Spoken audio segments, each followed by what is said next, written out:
Naturally, when you're playing a title to find out that there are ideas or content that have been removed, you can't help but think, damn, I wish I got the chance to see that. But then there are the other kind of cuts. The cuts that would have you sitting back and thinking, damn, I'm glad I didn't have the chance to see that. And that's what we're going to be talking about today. Each of these games came with removed ideas that you would not have wanted to touch. Some because they would have ruined the gaming experience, and others because they would have made you need a change of pants. I'm Jess from What Culture, and here are 10 video game ideas we're glad got cut. It's more important than ever to get yourself a VPN. With NordVPN, you can protect your data and keep up with region-locked TV and content. Best of all, you can get signed up for 2 years of Nord with an up to 76% discount and 4 months off, plus a $50 Amazon gift card. All you have to do is click the link below or scan the QR code on screen now to make the most of this great deal. Number 10. Stalking Anglerfish, The Outer Wilds. Remember the bloody anglerfish from Outer Wilds? I do, and so does the writer of this list, Michael John Day. And both for the brutal reasons that I'm imagining a lot of you are currently sweating from, if you remember the Dark Bramble, because these things sucked.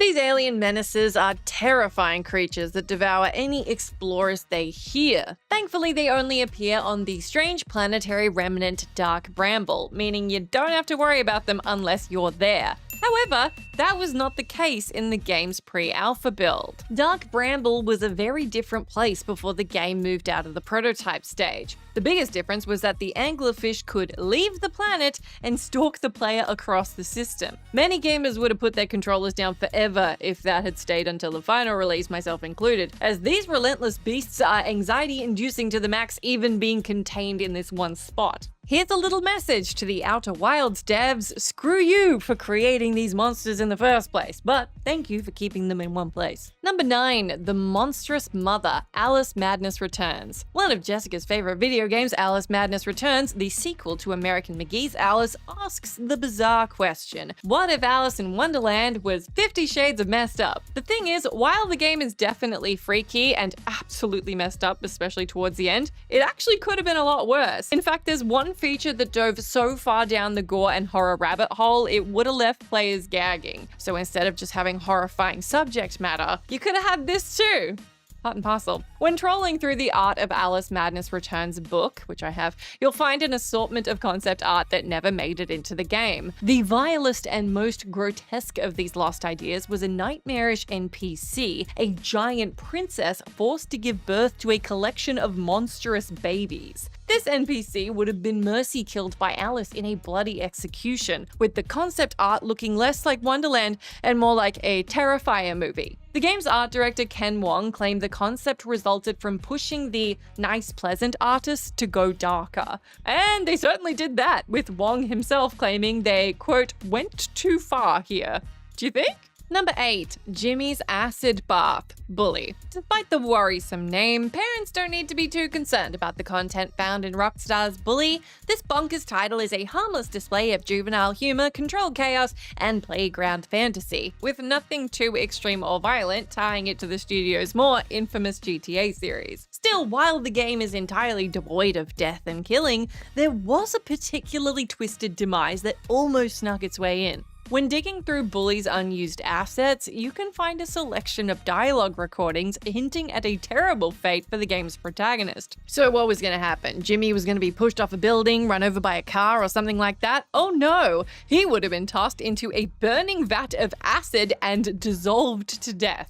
Yikes. Yes, this was a legitimate outcome that would have occurred during the showdown at the plant mission in the boss fight against Edgar. It would have likely been a death animation if you failed during the fight. Either way, there's no denying it would have taken the game from goofy antics to horrifying violence so fast you get whiplash. Number 7. Stormy Ascent, Crash Bandicoot. Okay, so the Crash Bandicoot masochists would have likely preferred it if this idea had stayed in the game. But for everybody else, not having to get through this legendary nightmare of a level was a huge blessing. Stormy Ascent is a level from the original Crash Bandicoot. At least it was supposed to be before the devs decided to remove it. What was their reason for doing so? Well, to put it plainly, it was too hard. Most of those who've strolled through this hellish ascent will happily agree that it's one of Crash's most challenging stages. It is a brutally punishing level that requires pitch-perfect platforming, as well as a ton of unfair enemy placement and minimal margin for error, and it goes on for so damn long you'd think it was a JRPG. Those who did want to play this level could do so via a Game Shark cheat device for the original game and through DLC in the Insane trilogy. Still, the PlayStation 1 would have seen countless broken controllers had Naughty Dog kept this in the original main release. Number 6. The Baby Cry, Silent Hill 3. When you hear that something was cut from a Silent Hill game for being too disturbing, your mind will probably start racing.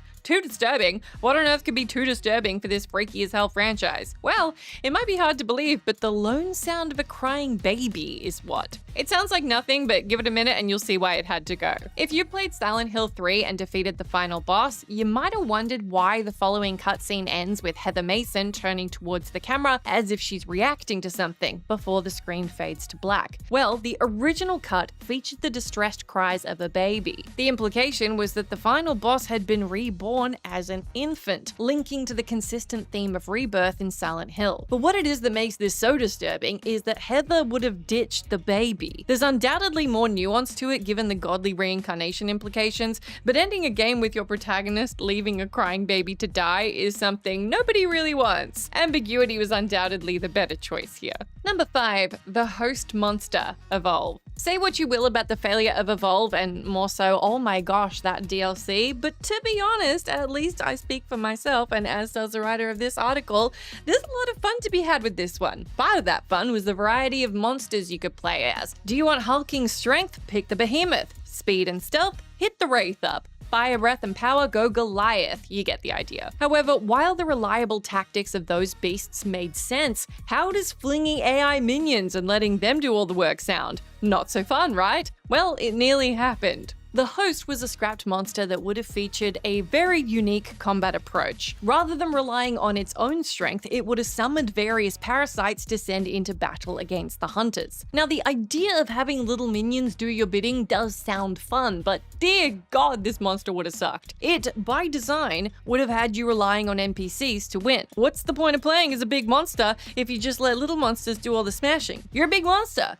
Just smash. Anyway, no one really missed it, and no one could have afforded it anyway. Every single actually funny thing in this article was written by Michael, but that one's mine. Sorry. Number 4. Kim Kitsuragi's Mean Side, Disco Elysium. One of the crowning achievements of the stellar Disco Elysium is the relationship between the protagonist Harry Dubois and his partner in crime, solving, Kim Kitsuragi. Harry is a wild and, depending on how you play, entirely unpredictable chaos goblin. I mean, I think he is no matter how you play. That said, on the other side of the spectrum, we have Kim, a level-headed, soft-spoken, rational man. The delicate balance of this dynamic duo sells the story, which is why it's so bizarre to learn that it nearly wasn't that way. During the game's earlier drafts, Kim wasn't the reverent and kind cop he was in the final product. In fact, he was far more aggressive and confrontational, acting far meaner and often going against his eventual by-the-book style. This was evident in the judgmental way he spoke to Harry, and through his actions he could perform that the eventual Kim would never dream of,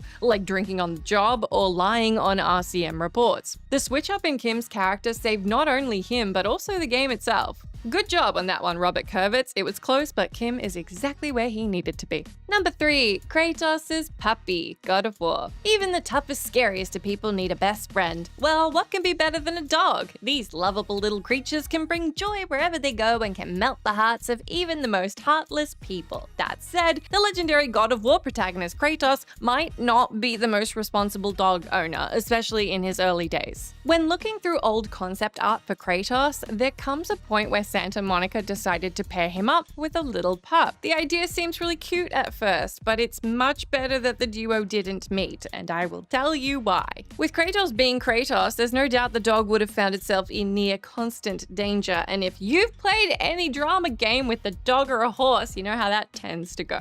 The chances of them making it out alive would have been minimal. Hell, knowing how edgy the old God of War games were, you'd likely have had to fight and kill the puppy yourself. Kratos is great with dogs, or technically wolves, now as seen in his interactions with Specky, Svanna, and Fenrir, but he's a remarkably changed man, and old-school Kratos wouldn't have been so canine-friendly. Or, you know, if he was, they probably just would have killed the thing to make you feel bad, so better call. Number 2. Talking juvenile scholars, Elden Ring. Are you a gamer who hates creepy enemies that give you the heebie-jeebies? If you answered yes, then you'd best avoid Elden Ring like the plague, as this FromSoft masterpiece is full of them. One of the most twisted examples is the Juvenile Scholars, the malformed offspring of Queen Renala, who she created through her power of rebirth. You only enter these tragic creatures in Renala's first phase as they sing nursery rhymes and sling books at you. However, as seen in cut dialogue assets, the scholars actually used to talk. What did they say, I hear you ask? Well, as the name suggests, these juveniles spoke like children, babies even, wondering if you were there to play with them and assuming the whole fight was a game.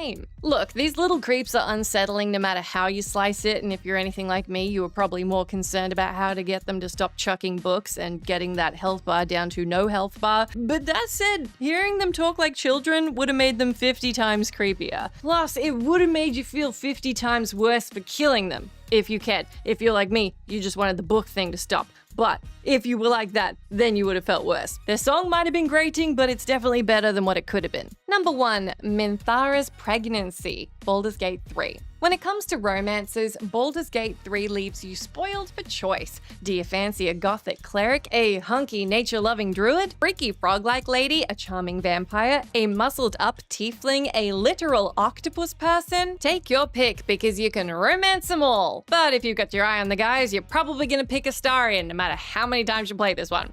Of course, though, for those who like their partners to be cold as ice and don't mind minimal romance, you can go for the terrifying Menthara. This drow villain turned comrade only has minor romance options compared to the significant subplots of the others. However, that wasn't always the case, as the original plans would have taken things a lot further. Menthara used to have a whole subplot based on her relationship with the player. This side story even came with a chance to impregnate her, leading to what you can assume would have been some pretty uncomfortable scenarios. There's no doubt Larian Studios would have handled the story with class, as they're such expert storytellers in that regard, but given the dangers of the world, the character's personality, the nuances of such a delicate story, and more things that we haven't even brought up yet, it's easy to see why this was an idea destined for the chopping block.